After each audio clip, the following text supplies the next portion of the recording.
This video is for educational purposes only and should not be considered financial advice. The top 3 ways to tell the daily bias. In this video, we will go over the top 3 ways to tell the daily bias. Many traders struggle with trying to tell the daily bias so they can be on the right side of the market when they trade. ICT has 3 main ways that he uses to tell the daily bias: the new week opening gap, the swing high, swing low procedure, the daily or weekly order blocks and fair value gaps. The new week opening gap. ICT talks about the new week opening gap as a way of developing the bias on the week to frame your day trades around. His recommendation is if price stays below the new week opening gap after Tuesday, then price will continue lower. Alternatively, if price stays above the new week opening gap after Tuesday, then price will move higher. Let's take a look at some examples. In this example, we see the new week opening gap formed on a Monday, and then price moves away from it on Tuesday. When Tuesday closes, price is far away from the new week opening gap. That is a clue that price will continue to the upside. And as we see for the rest of the week, there is a down day on Wednesday, but price stays above the new week opening gap on Thursday and on Friday. The swing high, swing low ICT procedure. ICT has a technique where he uses the swing high and the swing low to frame a daily bias. For a bearish bias, if you see a daily swing low, then wait for a swing high to form. A swing low is a candle that has 2 flanking candles that are higher than it. A swing high is a candle with 2 flanking candles that are lower. After the third candle's low is broken, you can look for lower prices. For a bullish bias, if you see a daily swing high, then wait for a swing low to form. After the third candle's high is broken, you can look for higher prices. Let's take a look at some examples. Here we have the SPX on a daily chart. Here is a swing high that's created, then a swing low created. So per ICT's instructions, we wait for a swing high, then a swing low. And then what we want to see is the third candle, which creates this swing low. That third candle is broken right here. This is the break above the third candle. You can look for higher prices after that. Price will be trying to take out the high of the day on the successive candles. Here we have price taking out this high. Then we have price taking out this high. Price also takes out this high. A good standard rule of thumb is to look for 3 days of higher movement. 1, 2, and 3. Then we see a swing high created. This is where you're waiting for confirmation if price is going to go higher. Then a swing low is created, and we do have a break of this third candle, but you want to wait to see what price does because we just had a nice run. And thankfully, we get our clue here. Price breaks below with this candle, this third candle of the swing high. We have 1, 2, 3, a candle that's flanked by 2 lower candles. This is the third candle, and it is broken here. So that is your clue that this price run is now reversing. And as we see, we now have lower prices. So you look for 1, 2, and 3 days of lower prices. Then another swing high is created. There's also a swing low that's created, but you want to wait to see what price does. Once we see after this swing high, this candle closes below, and you'll look for another day of lower prices. Now, because we had a long run, we've taken out liquidity, you might want to wait and see what price does before you start trading lower. And as we can see, there's a swing low. This is the third candle. Price breaks above this third candle and then continues 1, 2, and 3 days. Then we have consolidation. And again, this pattern repeats. Let's look on a smaller time frame to see how this plays out. Here's the swing low that was created, and here's our third candle that flanks our swing low. This candle breaks the high of this third daily candle, and that is our cue that we're reaching for higher prices. So what you're looking for is during the Asian session, you're looking for price to dip back into or below the Asian session. And you're looking for a discount. So using our Fibonacci,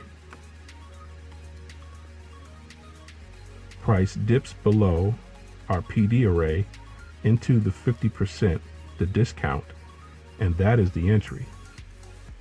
Now, of course, once price hits that, it's not going to revisit after that. So during the New York session, you'll want to grab anything that hits inside of the Asian range, and that happens here during the New York session. Your entry is right there. Or if you really want to be sure, wait for a cross above the 4 EMA, and then that would be your entry going to the upside. And you can hold for 3 days, and that is a lot of pips. You would have a stop loss 23.75.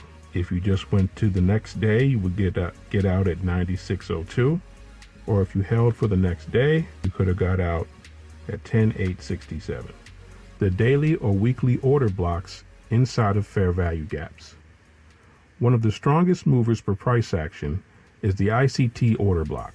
When you pair it with the fair value gap, you can get some great results in forming the daily bias. You can use order blocks as a draw on liquidity or as a point of rejection for price. Either way, you will get a decent tradable move if you use this on a daily chart. Let's take a look at some examples. Here we have a daily chart with the order blocks and fair value gap marked up. Again, an order block is the last up candle before a down move or the last down candle before an up move. This is also a down candle before an up move. So as we see, this order block is created when price moves up and then goes down. So this movement down, we can see a fair value gap was created. This is the last up candle before that down move, and you would draw out a line on a daily chart to mark out that order block. When price reaches back up inside of this fair value gap, it touches the bottom of the order block and then is rejected. It closes below 50% of this fair value gap, coincidentally closing below the 200 moving average. And as price closed here and reopens the next day, most likely during the London session doing a Judas swing, price moves to the downside and closes outside of this fair value gap. So using the confluence of this order block and this fair value gap, we could have gotten a really nice trade. You can also see this is the last up candle before this down move, and this candle becomes an order block. Price retraces back into that order block and then moves to the downside. Consequently, this downside move now creates an order block. Technically, this is the order block, but when you see a row of 3 candles, you can treat this as an order block. Price moves to the upside and then closes above this order block and this order block and above the 50% of this fair value gap, and it comes back and touches this order block and then continues to move higher. Let's look on the smaller time frames to see if we can frame a trade around this action. Here we have that bearish order block created by this up move. Then we have our fair value gap on a daily chart created here.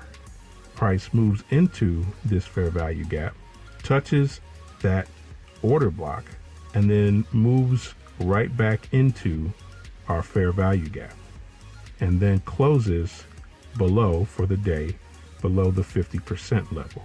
That is your cue that we have lower prices. So once the Asian session occurs, we're looking for a move outside of it and then back into it. That happens during the New York session, right during New York lunch. Price reaches right into this Asian session and then closes below. That could have been a trade where you have a break of structure. Let's zoom in so we can see it. You have a reach into this Asian session, and on the lower time frames, we have a break of structure and then a retrace back into the optimal trade entry, and then price continues to the downside. Again, the next day, as price moves lower, this can be framed around this Asian session. You're looking for price to come back into it during the New York session. It does here and then closes to the downside. Your entry could have been right here at the fair value gap, up close order block, or this up close order block, and inside of the fair value gap. If you missed that entry, you're looking for a move back into this fair value gap and then a close outside of it, and you get that here. And if you want to wait for a close below the 4 EMA, that happens here, and price continues to the downside. To recap, forming the daily bias is essential if you're looking for high probability setups to day trade with. Using the following methods can really help increase your win rate and make sure you are on the right side of the market. The new week opening gap, the swing high, swing low ICT procedure, the daily or weekly order blocks and fair value gaps. We hope you've enjoyed watching our video. Please like and subscribe for more videos like these. If you have a question, comment, or something you would like for us to cover more in depth, please post it in the comment section below. Thank you for watching.